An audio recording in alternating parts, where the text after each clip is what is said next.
We'll quickly move on into the next chat.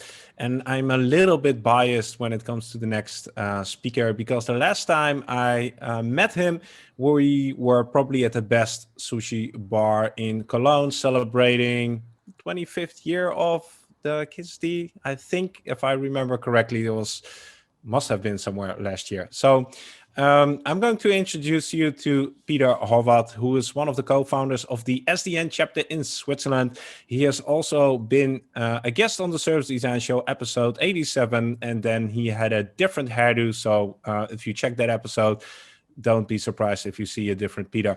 He's going to take you through a quiz, a fun and useful quiz about Switzerland. And if you remember one thing from this quiz, it's that Switzerland's democracy is co-creative. A big virtual round of applause for Peter. Peter, take it away.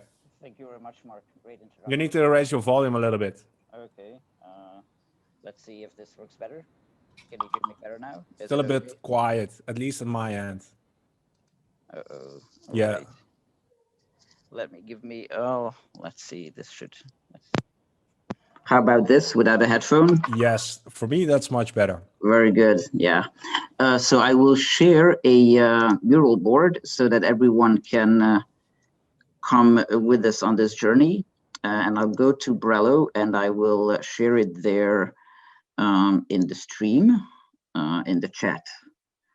So mural board for Swiss quiz. There we go. So I posted it there, and let me just briefly share my screen as well. Here we go. I'll share this and I'll jump right in here. So there's a lot of people already. Very good. So I'll jump right into this before everyone starts voting here. So basically, a few quick questions around Switzerland. And the first question is, Switzerland is a direct democracy, and what do you think that means? I will start a voting session now, and I will give one vote to everyone.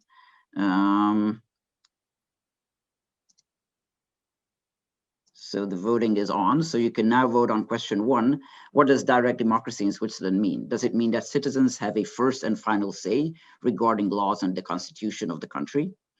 Does it mean that there is no parliament? Does it mean that there is no government? Or does it mean that all governance is done through referendums? So I'll give you a bit of time on that to think through what this is. In the meantime, you can be voting. So Switzerland is a direct democracy. What does that actually mean? Citizens have first and final say, no parliament, no government, all governance only through referendums. So I'll count down from 10, 9, 8, 7, 6, 5, 4, 3, and I'll add the voting session. And most people are saying here, citizens have first and final say regarding laws and constitution. All governance is done through referendums, and then a few votes for the remaining, even for the question. Very good. So indeed, the direct democracy in Switzerland means that citizens or groups of citizens have the possibility to, on one side, initiate a change of the constitution of the country, or on the other side, to attack a law that was passed by parliament. So we will go on to the second one, which is what is Switzerland's capital city. So again, I will start a voting session for question number 2. Giving you one vote again. So what is Switzerland's official capital city? Is it Zurich? Is it Geneva? Is it Bern? Or is it something else? So it's an easy enough question. What is Switzerland's official capital city? Zurich, Geneva, Bern, or other? All of those are in the news often, so I wonder what you get out of it. I will give you a few more seconds and count down. Don't give them too much time, Peter. Otherwise, yeah, we'll get out. Otherwise, we have till 2 a.m. in the morning. But I'll I'll be quick. Let's So keep the pace in 5, these questions. 4, 3, 2, 1, ending voting session. And we got votes for everything. And this was a tricky question. Switzerland officially does not have a capital city. The reason for that is because the country is made out of cantons. And because of that, cantons have capital cities, but the country itself does not have an official capital city, even though the state seat of the parliament is in Bern. So we'll go on to the next one. Again, I will give you or start a voting session giving you one vote. And question number 3 is, which country does Switzerland have a hard time beating in competitiveness reports? So each of these countries is sort of up there in the top, but is it Estonia, Luxembourg, Sweden, or New Zealand that Switzerland has a hard time beating in competitiveness reports?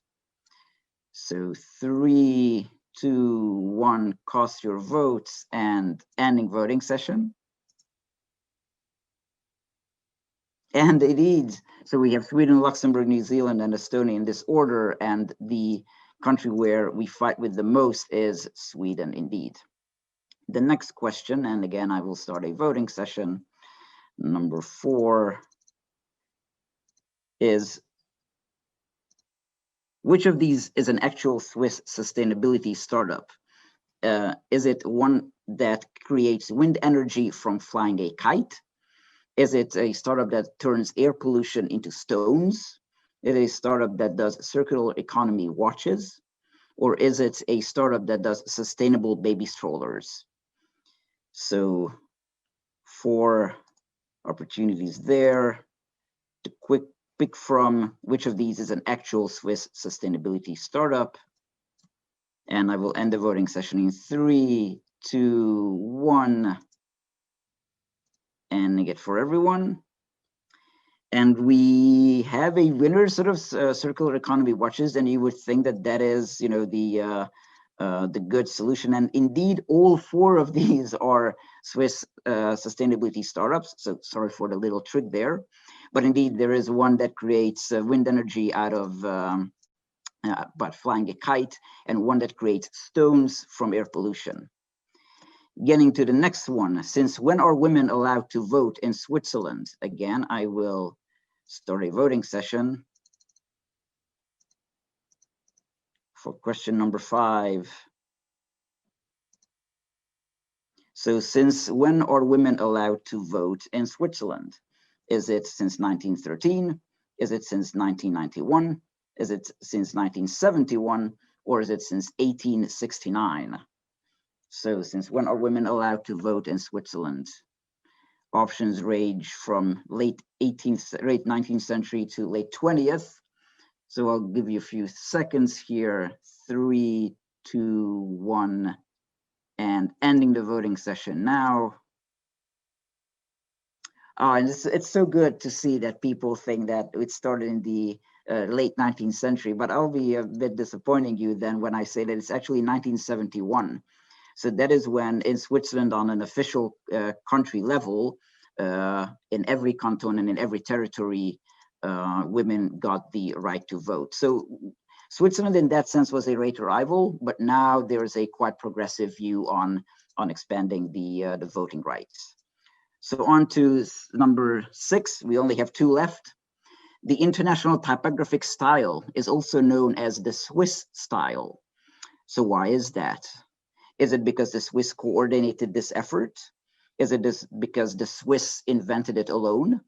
Is it because it's based on Helvetica? Or is it because its elements combined in Switzerland? So why is the international typographic style also known as the Swiss style? Few more seconds here to vote on question number 6 and 3, 2. You didn't start the session for this one. I didn't. No, there is. No, there is. Oh, I didn't vote. Oh yeah, you're right. It's ongoing. It's ongoing. And stopping it now. So many people say it is based on Helvetica or its elements combined in Switzerland. The truth is quite complex, but the closest to the reality is that it's elements combined in Switzerland. So it is not based on Helvetica, although Helvetica is sort of an outcome of the International Typographic style. And then on to the last question, I will again start a voting session, the last one for the Swiss chapter's review. Begin voting. Which of the following is not a unique Swiss national sport? Is it Hornussen, which is almost like baseball, but it is played with a wooden board instead of a bat? Or is it Schwingen, wrestling by grabbing opponents' pants? Is it Steinstoßen, which is throwing heavy rocks? Or is it Abwarten, a race where the slowest competitor wins? So Hornussen, Schwingen, Steinstoßen, or Abwarten. I think that all of these are quite interesting things. So I wonder which is not a unique Swiss national sport. And I will end the voting in 3, 2, 1. Ending the voting session for everyone. And the most people voted for Abwarten, and indeed that is the solution. So let me show you an image here that shows these sports with some photos as well. So this is Schwingen. This here, the first one is Hornussen, and you can see the wooden boards. It's also worth looking at what they shoot the balls with. And this is Steinstoßen. As you can see, it's not just a little rock. So Mark, I hope we fit into the time. It was all planned to fit into the 10 minutes. Good. We somewhat made it. You'll be back in the Q&A, Peter. So we'll be able to continue talking about Schwingen.